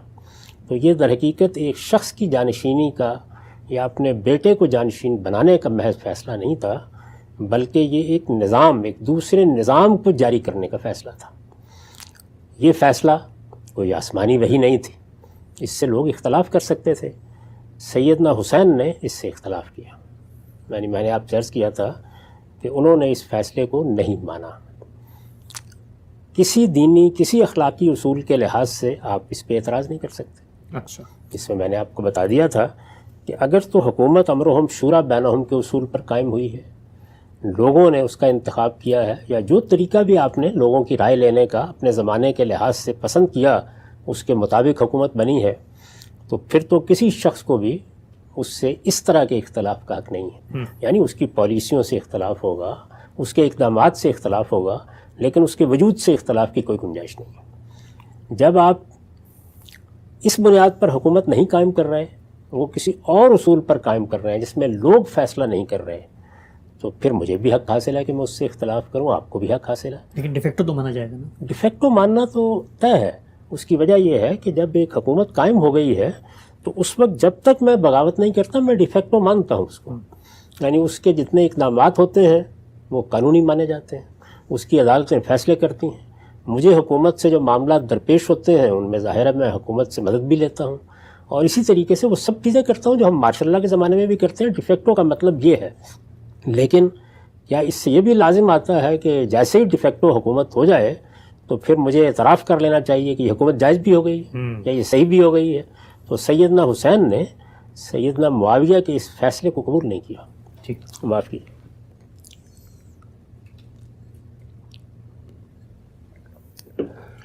انہوں نے اس فیصلے کو قبول نہیں کیا۔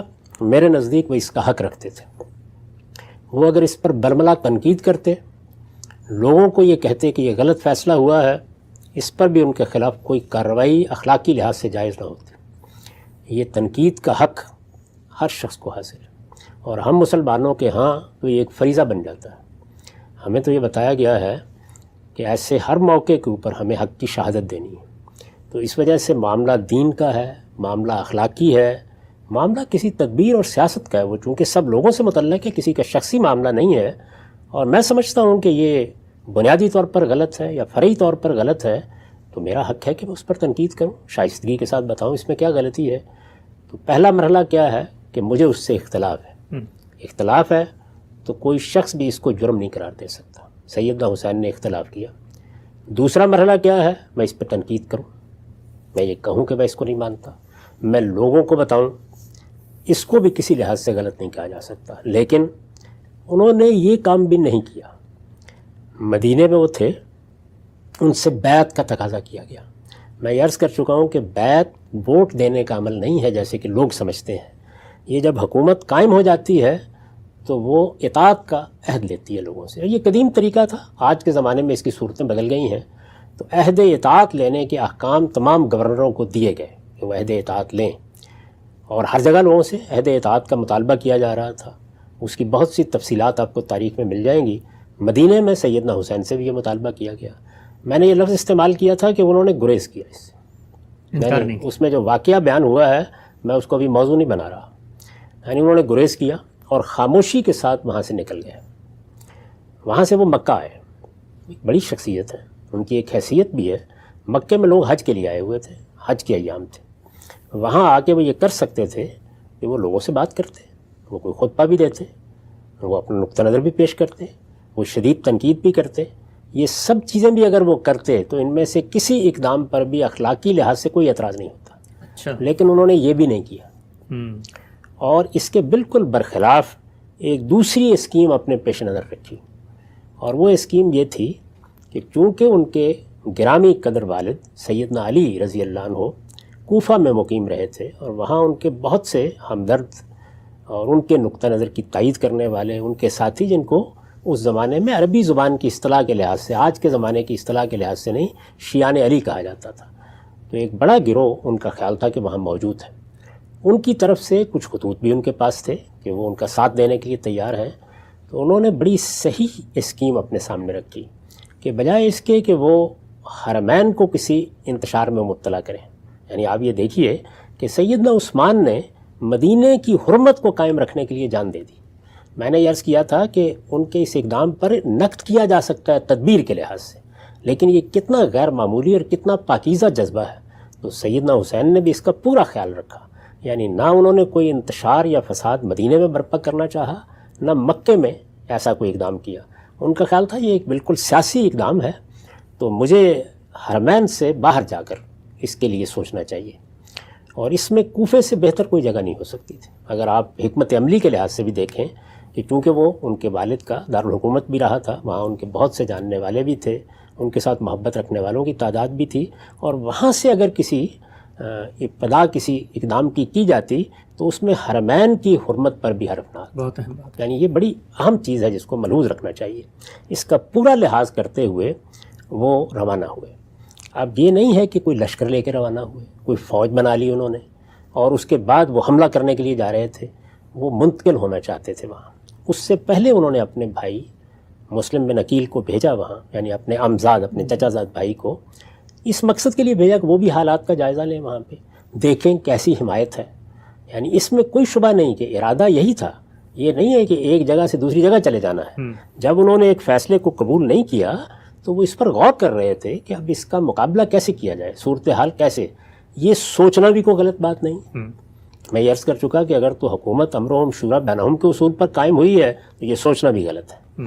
لیکن اگر وہ اس اصول پر قائم نہیں ہوئی تو آخر کیا یہ طے ہے کہ دنیا میں جب ملوکیت قائم ہو جائے گی, آمریت قائم ہو جائے گی, جب کوئی مارشل لا لگ جائے گا تو ہم یہ سوچیں گے بھی نہیں کہ اس کو ختم کرنا ہے. ہوگا نا, یہ اپنے اپنے زمانے کے لحاظ سے ہوگا.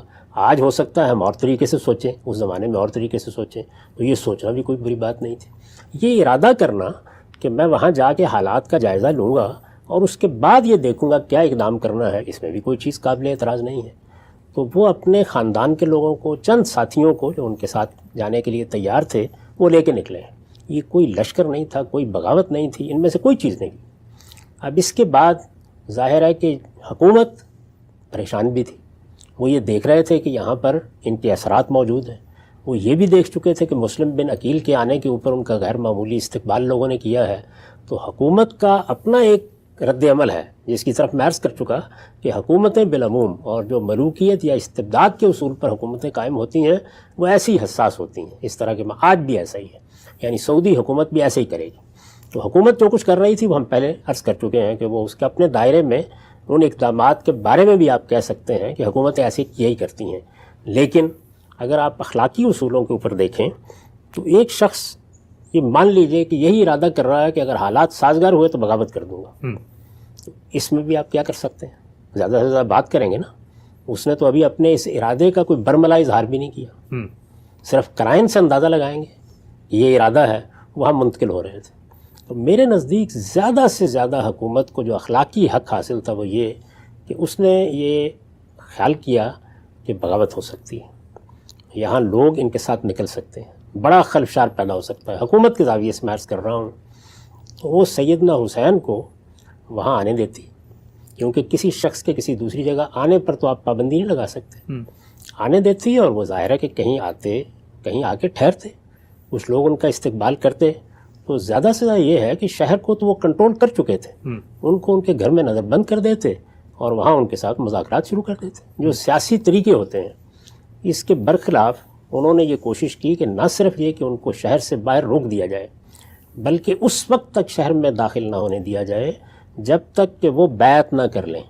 یعنی اخلاق کی بیعت کرنے کا مطلب کیا ہے کہ وہ اخلاقی طور پر اس کے پابند نہ ہو جائیں کہ وہ حکومت کے خلاف ایسا اقدام نہیں کریں گے. بیعت کا مطالبہ کرنے کا مطلب یہ ہے کہ وہ اطاعت کا عہد کر لیں، اور ظاہر ہے کہ وہ ایک ایسی شخصیت ہے کہ اگر وہ اطاعت کا عہد کر لیں گے تو پھر تو نہیں توڑیں گے نا. ابھی تک وہ کسی عہد میں نہیں بندھے ہوئے. اس کا پورا امکان ہے کہ وہ وہاں آ کے یہ دیکھیں کہ حالات سازگار ہیں، حکمت عملی کے لحاظ سے میں اقدام کر سکتا ہوں تو وہ اقدام کریں. تو حکومت تو پیش بندی کر رہی ہے، اس کو پیش بندی کا حق ہے، لیکن پیش بندی کرتے وقت جو اس نے اقدام کیا ہے وہ اقدام قابل اعتراض ہے. کس لحاظ سے؟ سیاسی لحاظ سے قابل اعتراض ہے. اس لیے کہ جب آپ اس طرح کا مطالبہ کریں گے کہ ابھی اسی وقت سرنڈر کر دیا جائے تو ہو سکتا ہے کہ آگے سے قبول نہ کیا جائے. پورا امکان یہی تھا کہ قبول نہ کیا جائے. جب قبول نہیں کیا جائے گا تو آخری مطالبہ کر دینے کا مطلب ہے کہ تلوار نکل آئے گی اب. تو اس لیے سیاسی بصیرت رکھنے والے لوگ کبھی اس آخری جگہ پر نہیں جاتے. تو میرے نزدیک اگر آپ ابن زیاد کو اس حوالے سے دیکھیں کہ اس نے آ کے کوفے کا نظم و نسق درست کر دیا، بغاوت کو دبا دیا، لوگوں کو یہ پیغام دے دیا کہ کوئی شخص اٹھنے کی جسارت نہ کرے، اس کے لیے سخت ترین اقدامات کر ڈالے، پوری طرح شہر پر اپنا کنٹرول قائم کر لیا. یہ ساری چیزیں جتنی ہیں ان کی آپ ہو سکتا ہے کہ حکومت کے زاویے سے دیکھیں یا نظم و نسق کے زاویے سے دیکھیں تو تحسین کریں، لیکن اس نے سیدنا حسین کے ساتھ جو حکمت عملی اختیار کی یہ سیاسی تدبیر کے لحاظ سے نری حماقت تھی. اور جب آپ سیاسی تدابیر میں حماقت کرتے ہیں تو اس کے بعض اوقات بڑے برے نتائج نکلتے ہیں، خاص طور پر اگر آپ کے مقابل میں غیر معمولی شخصیات ہوں تو یہ نتائج اور بھی زیادہ خطرناک ہو جاتے ہیں. چنانچہ جب اصرار کیا گیا اس بات پر، میں پھر عرض کر دوں کہ جو صحیح طریقہ تھا وہ یہ تھا کہ ان کو آنے دیا جاتا، کیونکہ آپ اگر کوئی شخص اپنے خاندان یا اپنے چند احباب کے ساتھ ایک جگہ سے دوسری جگہ آ رہا ہے تو اس کے راستے میں رکاوٹ کس اصول پر پیدا کریں گے؟ اس نے ابھی تک کسی تخریب کا ارتکاب نہیں کیا، اس نے کوئی فساد پیدا نہیں کیا، اس نے کوئی لشکر کشی نہیں کی، اس نے کوئی بغاوت نہیں کر ڈالی. وہ جو کچھ کر رہا ہے وہ یہ ہے کہ وہ آپ کی حکومت کو ابھی مان نہیں رہا. یہ ایک سیاسی اختلاف ہے. سیاسی اختلاف میں پہلے عرض کر چکا یہ حق و باطل کا مسئلہ نہیں ہوتا، اس لیے اس کے خلاف ایک بڑے اقدام کے لیے فوری طور پر تیار ہو جانا یہ کسی طرح بھی صحیح نہیں تھا. تو میں پھر عرض کر دوں کہ جو فیصلہ کیا گیا کہ ان کو باہر ہی روک لیا جائے اور ان سے یہ تقاضا کیا جائے کہ وہ فوری طور پر سرنڈر کریں اور یہیں اس بات کا اقرار کریں کہ وہ عہد اطاعت کر رہے ہیں، یہ مطالبہ ان کی شخصیت کے لحاظ سے ایک بیجا مطالبہ تھا. یہ اس موقع پر نہیں ہونا چاہیے تھا.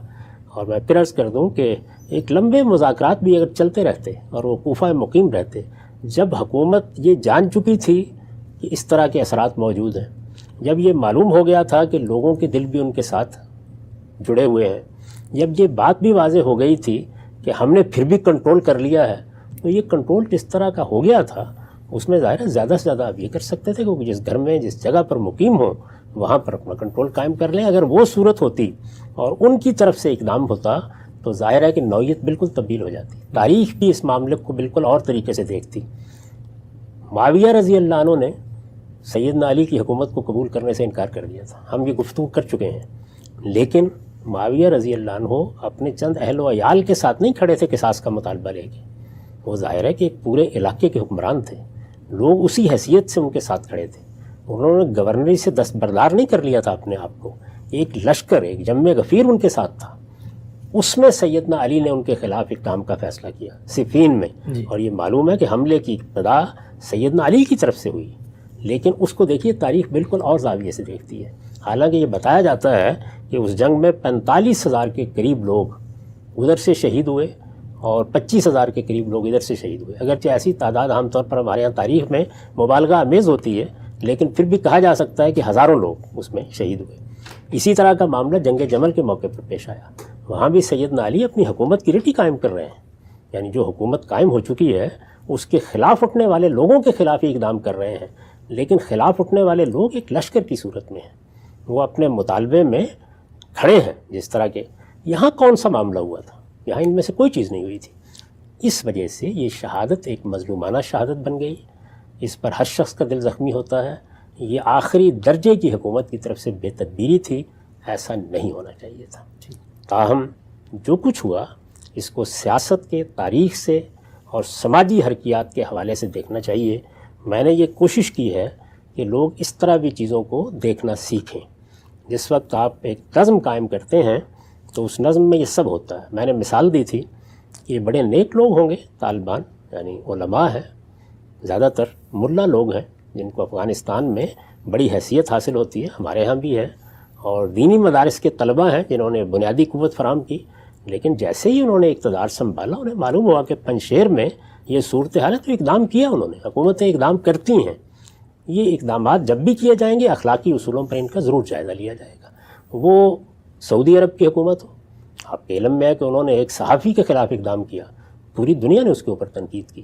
تو حکومت کا کسی بغاوت کے جواب میں، لوگوں کی طرف سے کسی انتشار کے جواب میں، اختلال کی کسی تدبیر کے جواب میں اقدام زیر بحث آتا ہے، تاہم اس کا اخلاقی جائزہ لینے کا ہر شخص کو حق حاصل ہے۔ تو تین چیزیں ذہن میں رکھیے۔ کسی معاملے میں دین کے اصول کیا ہیں؟ دین کے اصولوں کا معاملہ جب زیر بحث آیا میں نے بتا دیا کہ دین میں مشروع طریقہ صرف ایک ہے حکومت قائم کرنے کا، وہ یہ کہ وہ امرهم شورا بینہم کے اصول پر قائم ہوگی۔ جب آپ کو اقدام کریں گے اس کا اخلاقی جائزہ لیا جائے گا۔ وہ میں نے آپ کو اب بھی لے کر بتایا ہے کہ کس طرح کسی اقدام کا اخلاقی جائزہ لیا جاتا ہے۔ اور تیسری بات یہ کہ آپ حکومت جب قائم کرتے ہیں تو وہاں حکومت کے نظم کے حوالے سے اور سیاسی اور سماجی پس منظر میں چیزوں کو دیکھا جاتا ہے۔ ان چیزوں کے اوپر آپ حق و باطل کا حکم نہیں لگایا کرتے۔ حق و باطل کا حکم صرف دو زاویوں سے ہوتا ہے، دین کیا کہتا ہے، اخلاقی اصول کیا کہتے ہیں۔